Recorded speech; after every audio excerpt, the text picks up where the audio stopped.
সুখে থাকলেও বাদ যাবে না, যেখানেই থাকুক বাদ যাবে না। দৈনিক 100 বার আমলটা করবেন।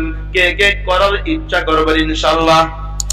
নারে তাকবীর, নারে তাকবীর।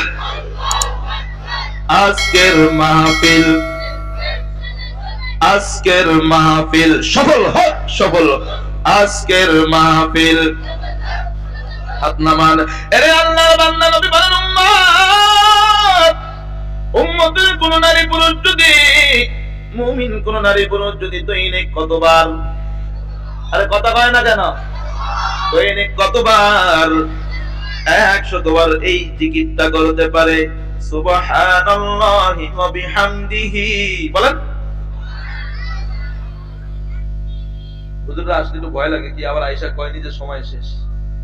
হ্যাঁ, সুবহানাল্লাহি ওয়া বিহামদিহি বলেন। এখানে হা আছে, হা দুইটা হা, সুবহানাল্লাহ, এই যে সুবহা, হাটা উচ্চারণ করতে হবে, আবার ওয়া বিহামদিহি এই হাটা উচ্চারণ করতে হবে।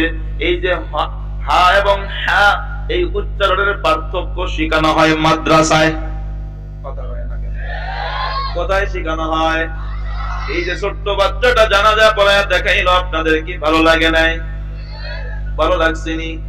কোন বাবা যদি মারা যায় আর ওই বাবার জানাজা যদি কোন সন্তান পড়ায়, বলেন তো আমি জানাজা পড়াইলে যতটুকু আবেগ নিয়ে পড়াইবো, ওই সন্তানের বাবার জানাজা যদি সন্তান পড়ায় এর চাইতে কোটি গুণে বেশি আবেগ নিয়ে পড়াবে নি? ইমাম সাহেব পড়াইলে যে আবেগ নিয়ে পড়াবে, আর বাবার জানাজা যদি তার সন্তান পড়ায়, জানাজা তো পড়বে পড়বে, পুরা নামাজটার ভিতরে চোখের পানি ছেড়ে দিয়া কাঁদবে।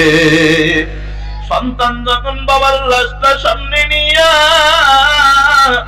যারা যারা নামাজের ইমামতি করে করে চোখের পানি ছেড়ে দিয়া দিয়া কান্না করবে, আমার আল্লাহ ফেরেশতারে ডাক দিয়া বলবে, রে ফেরেশতা দেখ, এই বাবাটা বড় কষ্ট করে সন্তানটাকে মানুষ বানাইছে, এই বাবাটা বড় কষ্ট করে সন্তানটাকে মাদ্রাসায় পড়াইছে রে।